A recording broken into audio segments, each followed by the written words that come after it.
Sir, Bhadohi में आने का मुख्य उद्देश्य?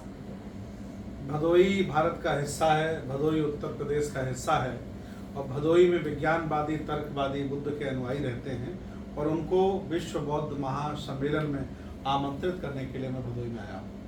अच्छा सर, आपका कार्यक्रम जो हो रहा है जो कि विश्व बौद्ध महासम्मेलन, उसमें एक मोटो है, जाति को कैसे तोड़ेंगे और समाज को कैसे जोड़ेंगे।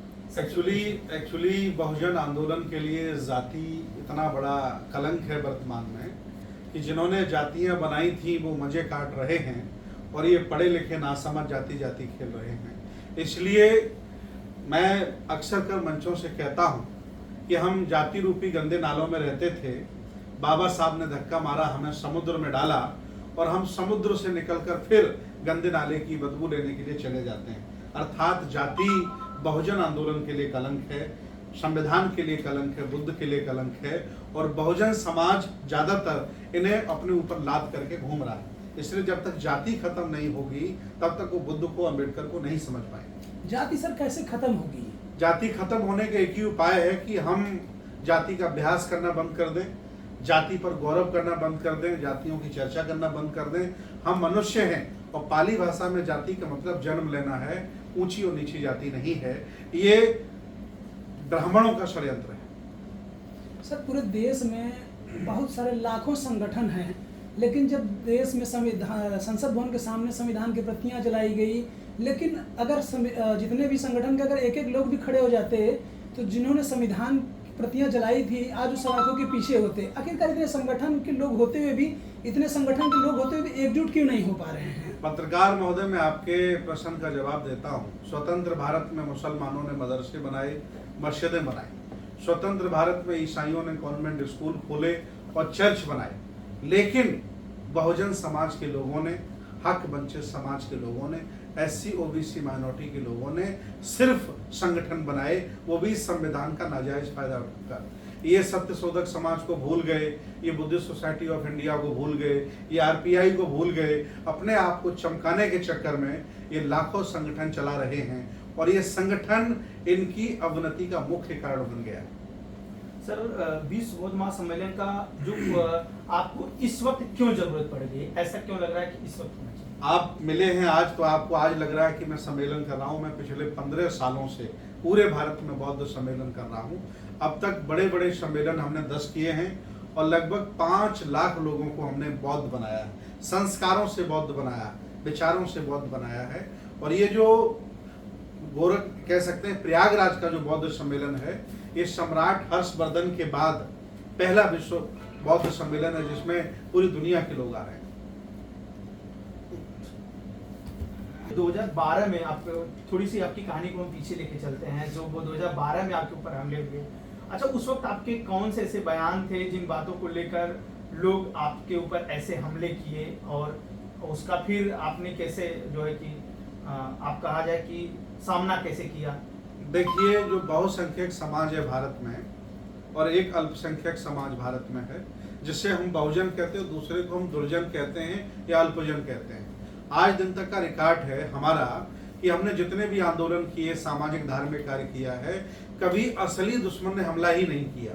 जब जब हमला कोई करने आया तो मेरा अपना ही हमला करने आया, क्योंकि 75 साल हो गए ये बहुजन समाज के लोग अभी तक दोस्त और दुश्मन की पहचान नहीं कर पाए, इसलिए इनका पतन हो रहा है। क्यों नहीं कर पाए? ऐसी कहाँ से चूक हो रही है? आप लोग इस कारवा को लेके चल रहे हैं, काफी वर्षों से चल रहे हैं, काफी आप मेहनत करते हैं, फिर भी ऐसा आपने बताया कि 10 हमने बड़े महासम्मेलन किए, जिसका आपने जिक्र हमसे किया। तो इतने बड़े जब महासम्मेलन हुए, आपने कहा कि हमने 5 लाख लोगों को बुद्ध में बनाया, उनको भगवान बुद्ध के उत्साह से दिया, करुणा सील जो इनकी जो सील है, 5 सीलों से जोड़ा। तो ये इन ऐसे होने के बाद भी क्यों ऐसी बातें आ रही है? देखिए, संविधान के भारत में बहुसंख्यक समाज को मान सम्मान मिला, सामाजिक, राजनीतिक, धार्मिक, आर्थिक। लेकिन जब ये पैसे वाला हो जाता है तो जागरण कराने लगता है, जब ये पैसे वाला हो जाता है तो कामड़ चढ़ाने लगता है, जब ये पैसे वाला हो जाता है तो ये घर में ब्राह्मणों को पूजा कराने लगता है। इसलिए आज दिन तक देखिए, धनवान होना बड़ी बात नहीं है, संस्कृति विचारधारा से ये जुड़ ही नहीं पाया, क्योंकि जाति का गौरव खत्म नहीं हो रहा है, अभिमान घमंड खत्म नहीं हो रहा है। बहुजन समाज के लोगों का जो अभिमान है वो नाक पर रखा रहता है। नाक इतनी इनकी बड़ी है और दिल इनका इतना छोटा है कि एक दूसरे को सम्मान तक नहीं देते, ये इनके पतन के कारण। पिछले कुछ बयान आपके हैं लगभग 1-2 साल से कि भारत में बहुत सारे ऐसे मंदिर हैं और बहुत सारे ऐसे मस्जिद हैं जो बौद्ध स्तूप हैं या बौद्ध स्थल हैं। इसको लेकर के आप क्या कहेंगे? आखिरकार आप लोग क्या हाई कोर्ट या सुप्रीम कोर्ट में इसको चुनौती देंगे या क्या कहना इसमें चाहेंगे? ज्ञानवापी का आपने जिक्र किया था। देखिए 1250 साल बौद्ध संस्कृति के यहाँ शासन रहा है। सम्राट महापद्म नंद से लेकर सम्राट हर्षवर्धन तक यहाँ बौद्ध राजाओं का शासन रहा। तक्षशिला, नालंदा, उदयपुरी, विक्रमशिला बौद्ध राजाओं ने डेवलप किए।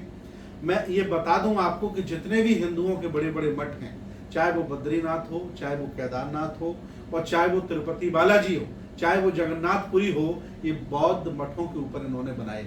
हिंदू धर्म कोई धर्म नहीं है, ये बौद्ध धर्म का सांस्कृतिक परिवर्तन है जो इन्होंने यहाँ के स्थानीय बौद्धों को नाराज किए बिना कर लिया। जैसे स्तूप पहले बनता था उसका इन्होंने शंकर जी का लिंग बना दिया। अब जहां जहां स्तूप बने थे वहीं में लिंग इन्होंने बना लिए। तो अर्थात इन्होंने संस्कृति का परिवर्तन कर लिया और कुछ नहीं हिंदू धर्म। अभी कुछ दिनों पहले बिहार में जो नालंदा यूनिवर्सिटी है, प्रधानमंत्री मोदी जी उसका उद्घाटन करने गए थे। जी। तो एक चर्चा हो रही थी आखिरकार नालंदा यूनिवर्सिटी को जलाया किसने, ये आपसे जानना चाहेंगे हम। देखिए नालंदा यूनिवर्सिटी जो है वो अमर्त्य सेन जी का सपना था। नालंदा यूनिवर्सिटी एपीजे अब्दुल कलाम का सपना था। नालंदा यूनिवर्सिटी बनाने में नीतीश कुमार का बहुत बड़ा योगदान था। नरेंद्र मोदी सिर्फ फीता काटने उसका गए, उनका कोई योगदान नहीं था। और 10 साल के कार्यकाल में नरेंद्र मोदी ने शिक्षा के क्षेत्र में कोई काम नहीं किया। एक विश्वविद्यालय नहीं बनाया, एक कॉलेज नहीं बनाया, मंदिर उन्होंने जरूर बनाया है जो समाज को शिक्षा नहीं दे सकता। आप कैसे भारत की कल्पना करते हैं? क्योंकि आपने कुछ समय पहले कहा था कि अशोक के बाद केवल मायावती जी ही ऐसी हैं जिन्होंने सही से शासन किया इस देश में, इस प्रदेश में। तो आप कैसा भारत बनाना चाहते हैं? देखिए राजतंत्र में पिता शासक होता है, उसका बेटा शासक होता है। इस परंपरा को संविधान ने तोड़ दिया है। अब लोकतंत्र है। अब हम चाहते हैं कि लोकतंत्र में ऐसा शासक हो जो सबको सम्मान दे, सबको इज्जत दे, सबको रोजगार दे।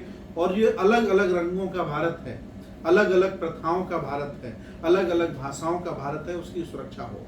कुछ लोग भारत में साजिशन इसे एक रंग में रंगना चाहते हैं। रंग मेरा भगवा है, मेरा रंग चुरा लिया है। साजिशन एक रंग में रंगना चाहते हैं।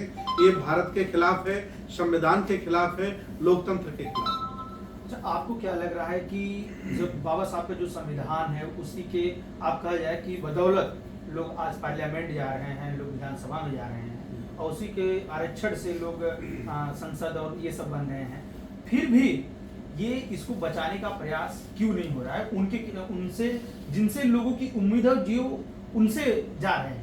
देखिए बाबा साहब ने संविधान बना के हमें दिया। उन्होंने एक भाषण दिया था, उसमें उन्होंने कहा था कि बहुजनों, अगर ये संविधान आपने 100 साल बचा लिया तो आपको देश का शासक बनने से कोई रोक नहीं सकता है। आज 75 साल हुए हैं और दुश्मनों ने संविधान पर हमला कर दिया है। इसलिए संविधान बहुत अच्छा है, संविधान में कोई कमी नहीं। संविधान का जो फंडामेंटल राइट है वो भगवान बुद्ध का धम्म है। इसलिए संविधान सर्वजनीन है और सबको सम्मान देता है। लेकिन जो लोग हैं, जो शातिर लोग हैं, चालाक लोग हैं, वो संविधान विरोधी हैं। वो संविधान को खत्म कर या राजतंत्र स्थापित करने देना चाहते हैं। लेकिन बहुसंख्यक लोगों से मैं अपील करता हूं कि अगर ऐसा हुआ तो आपका विकास रुक जाएगा, आपकी जिंदगी थम जाएगी। विश्व बौद्ध महासम्मेलन के लिए आज आप लोगों से